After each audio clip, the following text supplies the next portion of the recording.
Hello and welcome again to the Death with Deity podcast. I'm your host, Jason. I'm sitting down with my father-in-law, Steve. Today we are going to talk about death with dignity. It's probably pretty obvious, but this podcast has been named as a sort of contrasting point to death with dignity. I'm going to start by reading a definition of dignity, and then we'll kind of get into the death with dignity movement and why I think this podcast and many others need to be talking about this. Many others in the Christian community should be combating the idea that we can end our lives whenever we choose. All right, so here is a definition of dignity. Dignity is the state or quality of being worthy of honor, respect, and ethical treatment. It refers to the inherent value of every person simply by being human, and the way that value should be recognized by others and by oneself. It can also refer to the way someone carries themselves with self-respect, composure, and a sense of personal worth, even in difficult or humble circumstances. So the death with dignity movement, as I understand it, is the idea that people largely in Western civilization, so in Canada and other places like, I believe California has laws, and I'm sure I know other states do as well, and the point of this podcast is not to go and get into all the legislation and where it's legal to do what, but just generally there is a lot of legislation either being pushed or is already in place for people who have terminal diagnoses, and even more so people who are even not happy with their quality of life. So I think that's where it started out is that if someone has a terminal diagnosis, for instance, they're cancer-ridden and it's metastasized and there is no human hope of them living through the diagnosis, that when it becomes unpleasant enough, uncomfortable enough, when their quality of life is diminished to the point where they no longer want to live, then they have the legal right to end their life with the assistance of a doctor prescribing medication that would kill them. I know there was the guy named, I don't remember his real name, I didn't look him up, but Dr. Death, that was big in the news. Do you remember what decade that was that he operated in? I don't remember the decade, but it was at least as early as the Dr. 90s. Kevorkian, yeah. It was at least as early as the 90s, I think. Yeah, I think so. 'Cause I remember hearing about it as a child, anyway. So I don't know how long ago he was doing that, and that was pretty fringe, as I recall at the time. He was kind of the leading, definitely big news back then. But now it's very commonplace. You fast forward a couple, 3 decades, and it's far more prevalent and far more mainstream. And a lot of people, and I fear that a lot of Christians also kind of take the position of, well, yeah, if I'm going to die anyway, I don't want to die in agony. So before it gets to a certain point, I'd rather just, quote unquote, keep my dignity and die when I'm still as much like myself as I can be. I think it comes from a false sense of control over our destiny as human beings. And it comes out of just an atheistic worldview where each individual has absolute autonomy over what happens in their life. And if they don't like what's happening in their life, then they, of course, can choose to stop living. This is in direct opposition to the Christian worldview, where Scripture tells us, God tells us through His Word, that we are here because He created us. He brought us into the world. We didn't do anything to bring ourselves into existence. And on the flip side of it, we have no right to take ourselves out of existence prior to His plan. I suppose if we got really down in the weeds, it's not outside of His plan for somebody to have killed themselves or commit suicide, because it's still, ordained. So it's a tricky thing to discuss and articulate. But Well, it's an interesting discussion though, to say like why is murder wrong? mm-hmm, And we would say that, well, murder's wrong because you don't have the right to take the life of a creature that was made in the image of the Creator. correct. So if I bear the image of God, my Creator, do I have the right to take my own life? We would say that to be consistent, the answer has to be no. Mm-hmm. So then I should be seeking to prolong my life, if I can, Sure. to remain healthy, to take care of this temple that God has given me. Mm-hmm. And if I to do anything else is to basically say that I am more important than the one whose image I bear. Mm-hmm. It's my preferences and my comfort that ultimately matter most. Those are my gods. Yeah, so if we place our comfort as the highest authority, then it is making that a god. It's making pleasure, essentially, happiness.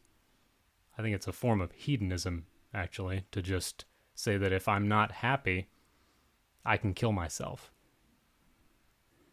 Correct.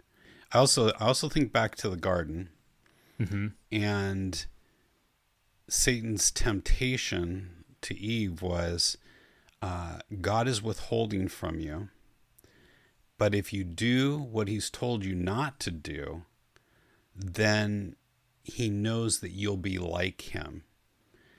And so we know that God has numbered our days, and he's ordained the number of them and what will be accomplished in them.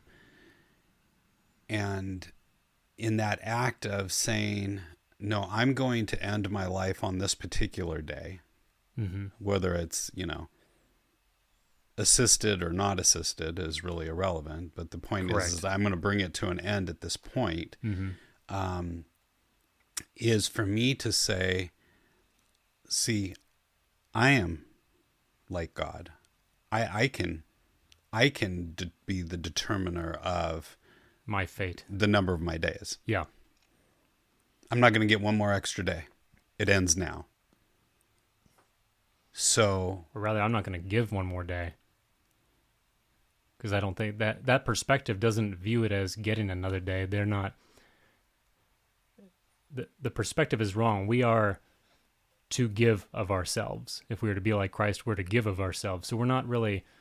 Those people who are ending it early are seeing it as getting what they want, as opposed to giving of themselves. It's a self-interested motive. correct. No, it's completely selfish.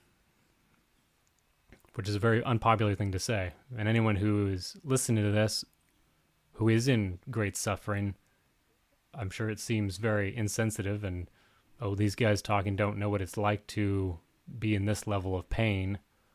And you're very probably right. I don't know what it's like to be in that level of pain. But I think being in the allowing,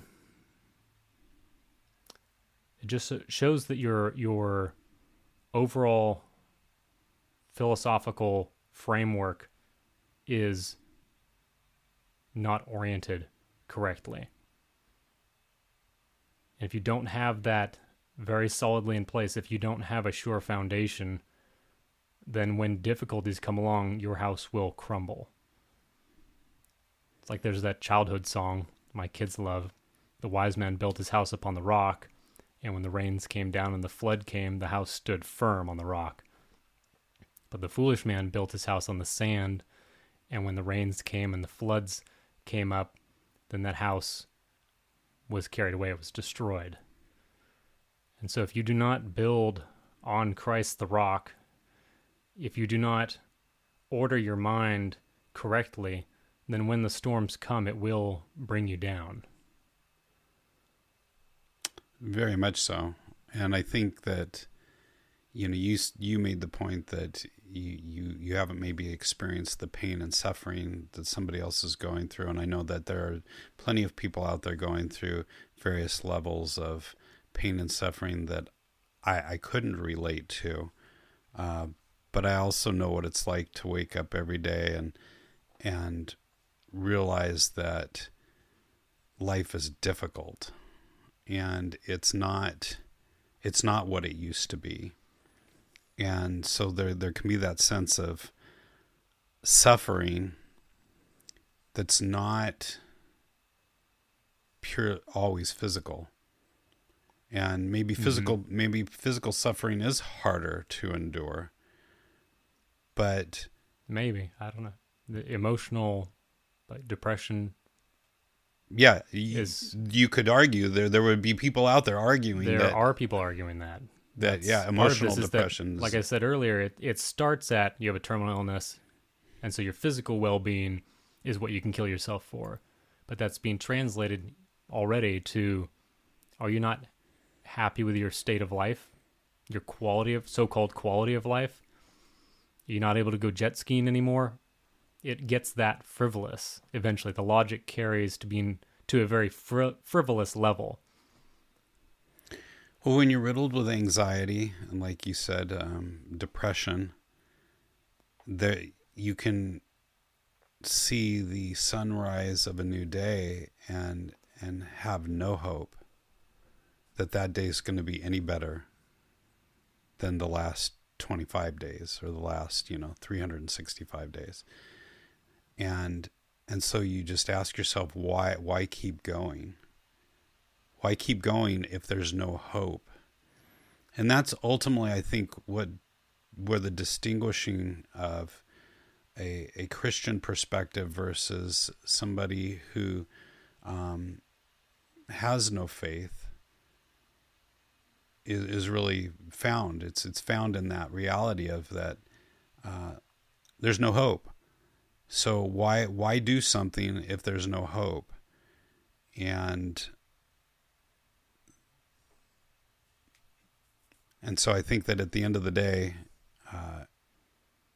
if you're feeling hopeless, mm-hmm. the thing to do is not give up on life, but to seek life in the only one who can give it to you.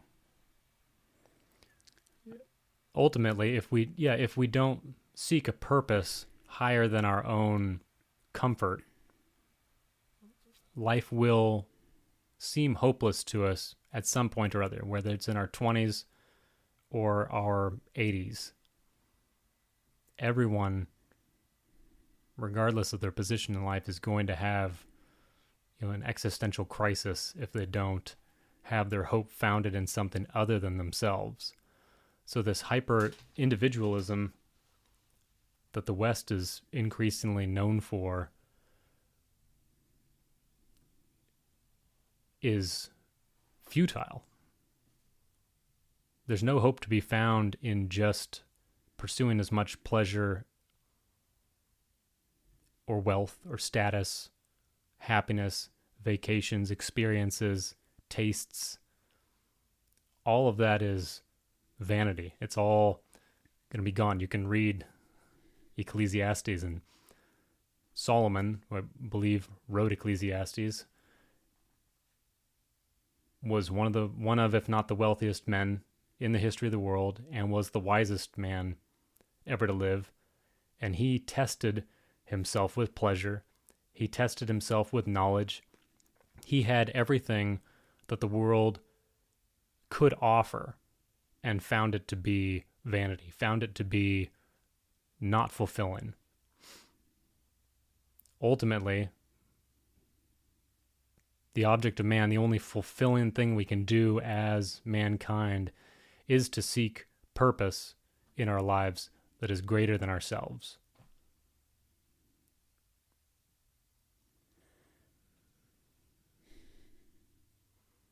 And that's why I would just I guess I would reiterate this. I feel like this point I just made, but that if you're feeling hopeless because of your pain, your suffering, your circumstances, your worldly prognosis.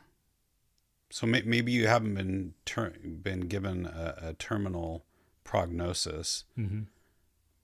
but you feel like you have. You've watched the sun come up and go down a number of times, and you're just feeling like life's not getting any better. Mm-hmm. You know, they told you that if you only pursued X, Y, and Z, then you could have a meaningful life, and you found that to not be true, and you just are wondering, why do you get out of bed every morning? The reality is that there is hope out there in the person of Jesus Christ, because, as he put it so aptly, I am the way, I am the truth, and I am the life. Mm-hmm. And he is life. And if your hope is in him, then the issues of life, whatever they might be for you, that it's causing the depression, the anxiety, the worry, the fear, the hopelessness, those things, they fall into the shadows. And so my encouragement would just be, as somebody who has a terminal illness, would just be that you acknowledge where you're at, and to cast that care upon him. Take that burden off of yourself. Stop trying to be your own God and to solve all of your own problems. That only leads to disappointment and frustration. Mm-hmm. So, yeah, if you are in that place, it's because you are trying to do something that you were not designed to do. You are trying to operate as a being who is completely different from you.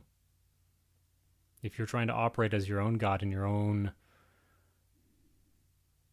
own fulfillment, as it were, then you will end up disappointed. You will end up in despair. And maybe if you're listening to this, we prayed that this would speak to you and that you would find hope in committing yourself to the true Lord, committing your life to Jesus, and finding purpose in something higher than yourself. not just purpose, but finding dignity. Yeah. There is no dignity in just in dying. To hold on to that as if we need to die in some like Pinterest worthy way just seems it's so shallow. That if we have to our whole life has to be curated to appear desirable, to make others jealous of us in a way. It's such a prideful thing. If you're not able to accept the fact that you are dying, and so therefore you feel the need to take control of that and say, well, I'm going to die in this way, and somehow wrest control of the uncontrollable, ironically by speeding on that inevitable moment when you pass out of this life, what are you accomplishing? Yeah. And furthermore, what are you leaping into? If your hope isn't in Jesus Christ, if you don't know what comes after you pass out of this life, and I know this comes as cliche to some people probably, but like, it's the worst gamble you can make. If God doesn't exist and you behave as if he did, you lose nothing by believing in him. But if you behave as if God doesn't exist and he does, then you lose everything for eternity. And it's a terrible argument to make. I don't actually like making that argument as a Christian because to me it's so obvious that God does exist. But I think it is possibly a useful starting point for just getting people to think about what they're actually doing by being so careless and so frivolous with casting life away. So I hope I hope God uses it as a wake-up call to somebody listening to this. Amen. Well, thank you, Steve. This has been Death with Deity. We appreciate you listening. We hope that if you have any questions for us, if you'd like us to pray for you, if you'd like to talk with us, if you have any questions that you would like us to address on the podcast, please email us at jason@hyperpremium.co. You can go and listen and subscribe on Hyper Premium's Substack page. And we also have a Facebook group that you can follow. That would be Hyper Premium on Facebook. Again, we thank you for listening. May you have a blessed week. I've traveled this big world, lonesome I have roamed. I've laid down in green pastures, I've rolled down rocky roads. And as my hair turned silver, I lost my lust for gold. Now cups of wine can't satisfy the thirst within my soul. Narrow is the road to glory. Perdition's gates are broad and wide. On the steps you take to ponder from the path to knowledge.